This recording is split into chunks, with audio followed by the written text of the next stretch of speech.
inom lang po ako ng inom at sinasabi ko po na salamat sa Diyos, pinapagaling mo na ako at salamat sa Diyos dahil ipinadala mo yung First Vita Plus para pagalingin ako. Great morning, ako po si Victoria Dean, 53 years old, isang dealer ng First Vita Plus since 2011. So, during that time po, nagtatrabaho pa ako sa bangko. Pero after 5 years po, na dealer ako ng First Vita Plus, nag-decide po ako na umalis sa trabaho.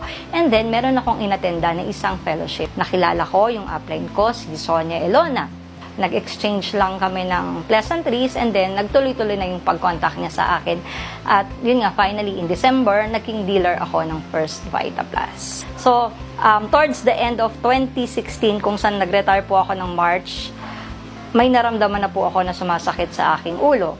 So, nagpapacheck naman po ako. Sabi ko, i-maximize na lang natin yung benefit ng health card kasi patapos na po yung taon. So, until such time na sinabi ng doktor na kailangan mo nang magpa-MRI. Pero kailangan magpa-emergency ka kasi hindi madali magpa-schedule ng MRI. So, that was December 2016 po nung nakapagpa-confine po ako sa Manila Doctors kung saan doon nga po nila nakita na meron po akong pituitary macroadenoma. So, ang size po noon ay 2.4 by 1.6 by 1.2 cm. Medyo mahirap po kasi Christmas season po yun eh. So, nung tinapat na kami ng doktor, December 23, sinabi niya na sige, umuwi ka muna, pero yung condition hindi maganda. So, yun po yung pinakamahirap na Pasko sa buhay ko actually, na nagpapapicture ka with your family members, no? Pero hindi mo alam kung sa susunod na Christmas ba, vacant na yung slot na yon, yung position na yon sa family mo. So, hindi naging madali yung journey ko.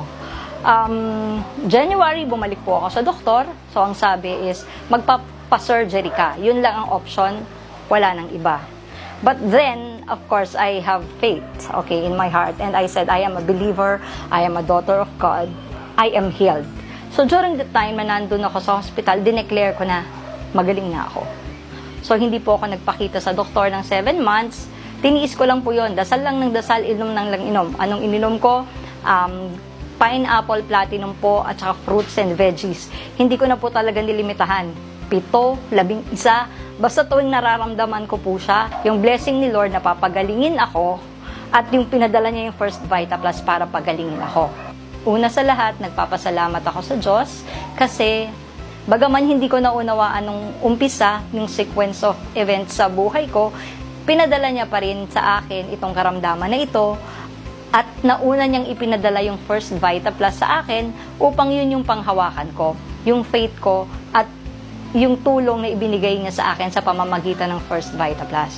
Naniniwala ako na nangyari ang mga bagay-bagay dahil yun ay kalooban ng Diyos, okay, para gamitin ang First Vita Plus na tulong sa mga tao na nananampalataya sa Kanya.